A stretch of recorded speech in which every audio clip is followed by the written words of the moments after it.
Hawu, bheka lokhu. Kuyamangalisa.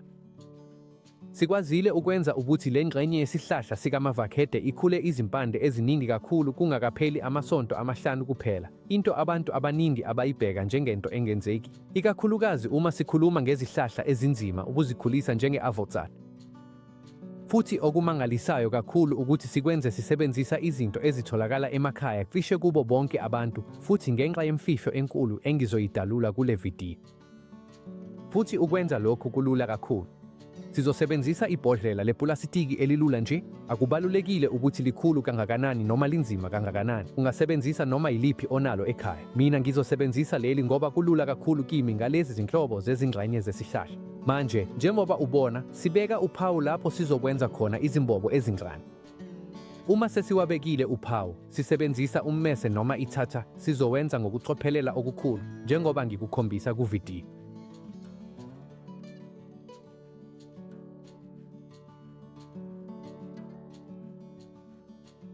Ulungile, manje njengoba sesenziwe izimbobo, isinyathelo esilandelayo ukusika ibhodlela phakathi. Le ngxenye esizoyisusa ungayilahli, ngoba sizoyisebenzisa kamuva ukwenza umphumela omncane we-greenhouse ozosisiza ukugcina umswakama futhi usize isihlahla ukuthi sithole izimpande. Uma sesisihlukanisile, sizothatha ucezu oluncane lukakotini. Lokhu busetshenziswa kuphela ukuze iphelite ingaphumi ezimbobeni esizenzile manje. Ngakho-ke vele sibeke ukotini siwumboze ngokuphelele izimbobo, bese le ngxenye seyiphelile. Manje sekuyisikhathi sokufaka iphelite. Iphelite iyinto eshibhile kakhulu, ilula kakhulu futhi isebenza kahle kakhulu ebukhuliseni izitshalo ezintsha.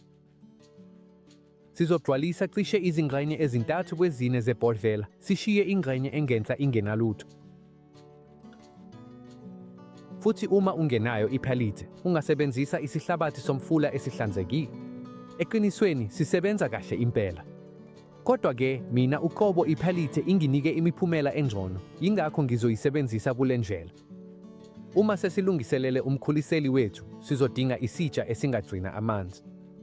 Ulokhu, ngisebenzisa ipulethi elijulile, kodwa ungasebenzisa noma yiliphi elinye isitsha onalo ekhaya.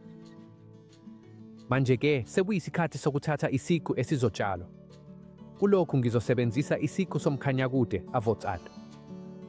Futhi le nselelo ivela ngenxa yomuntu ongibuze ezinyangeni ezedlule ukuthi le ndlela ingasebenza yini nasezitshalweni ezinzima ukuzikhulisa. Futhi ngiyakutshela manje ukuthi yebo, iphesenti lokuphumelela lingimangazile kakhulu. Sizokhetha isiqu esizotshalwa esingaba ngama-10 amasentimitha, cishe ama-intshi amane. Okubalulekile ukuthi isiqu sime ngaphezulu nje kwezimbobo esizenzile. Uma kudingeka sisilungise kancane futhi sisinqume ukuze silingane kahle, senza nje kanjalo. Manje sizothatha ucezu oluncane lwe-aloe vera bese sikuhlikihla yonke ingxenye engezansi yokusika. Ngemuva kwalokho, sizogcoba le ngxenye ngothuli lwe-cinnamon oluncane. I-cinnamon iyindlela yemvelo esetshenziswa kakhulu ukuvimbela ukuvela kwamagciwane ezitsheni. Uma sesikwenzile lokho, sifaka isiqu esizotshalwa kuphelite size sisishiye endaweni yaso yokugcina.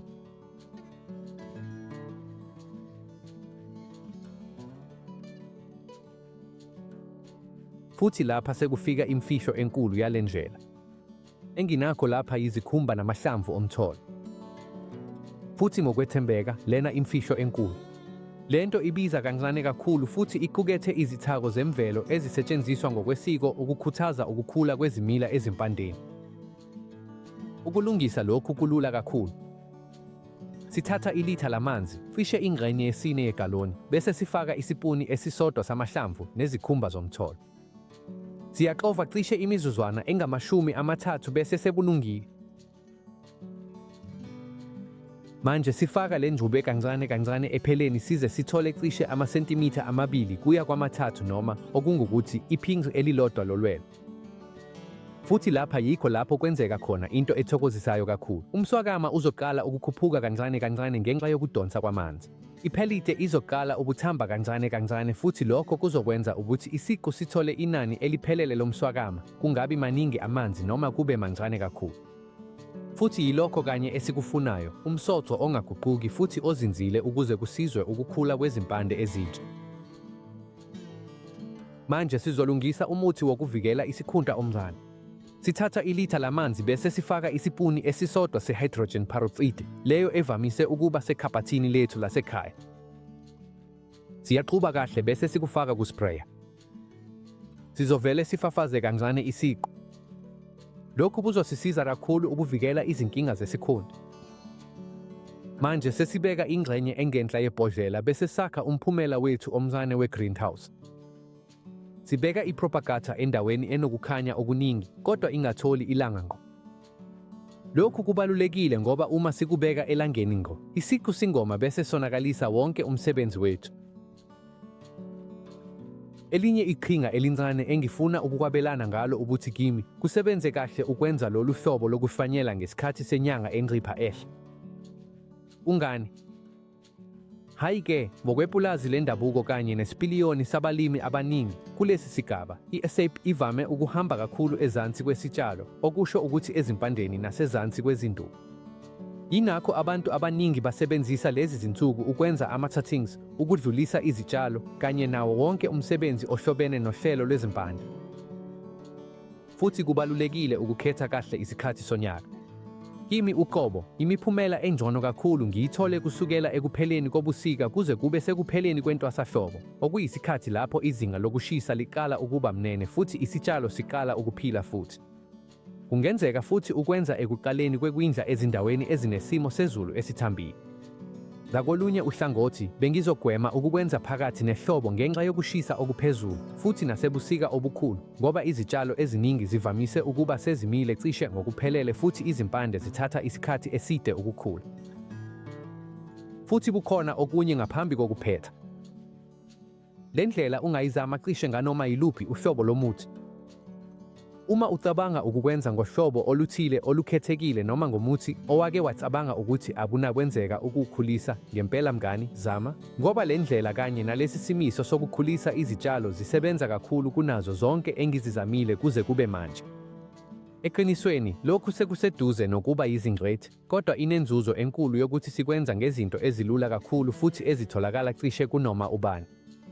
Isibonelo, mina ngingazama ngama-lemon, ama-orange, umvini wegranati, imikhiwane, iminqumo, ama-morera, ngisho nezinye izinhlobo zezihlahla zokuhlobisa ezivamise ukuba nzima ukukhulisa. Ekugcineni, indlela kuphela yokuthola ukuthi le ndlela ingafinyelela kuphi ukuzama. Manje sekufika ingxenye engcono kunazo zonke.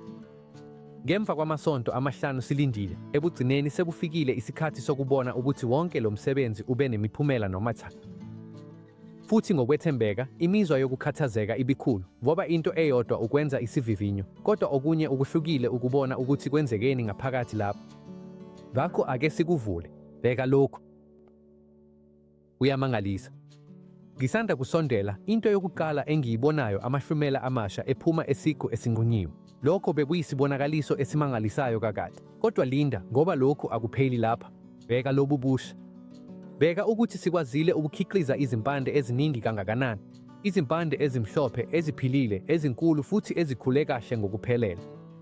Futhi yilesi sikhathi lapho wonke umzamo, wonke ukubekezela, kanye nokulinda konke kufanelekile. Manje, okulula nje, okumele sikwenze ukufaka isiqu esinqunyiwe ebhodweni elincane ukuze siqhubeke sikhulisa uhlelo lwezimpande zaso kuze kube nezimpande eziqinile futhi ezihlala njalo. Ngemuva kwalokho, sizokwazi ukusithuthela noma ebhodweni elikhulu noma ngqo endaweni enothuli lapho sifuna ukusitshala khona.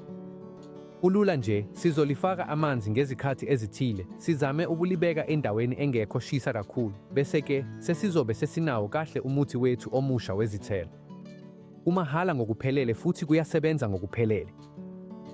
Futhi manje yebo, sekuphelela lapha ividiyo yanamuhla. Uma uthandile le ndlela, ngingakujabulela kakhulu uma ungashiya ilike enhle futhi wabelane ngaleli vidiyo nomuntu othanda izitshalo nemithi yezithelo njengokuthanda kwakho. Futhi uma ungakabhalisi esiteshini, ngiyakumema ukuthi ubhalise ngoba njalo ngesonto siyaqhubeka senza imizamo emisha, ukusabalalisa okusha futhi sabelana ngamacebo asebenzayo ngempela. Sizobonana kuvidiyo elandelayo. Ngikufisela ukubingelela okukhulu, sizobonana futhi maduze.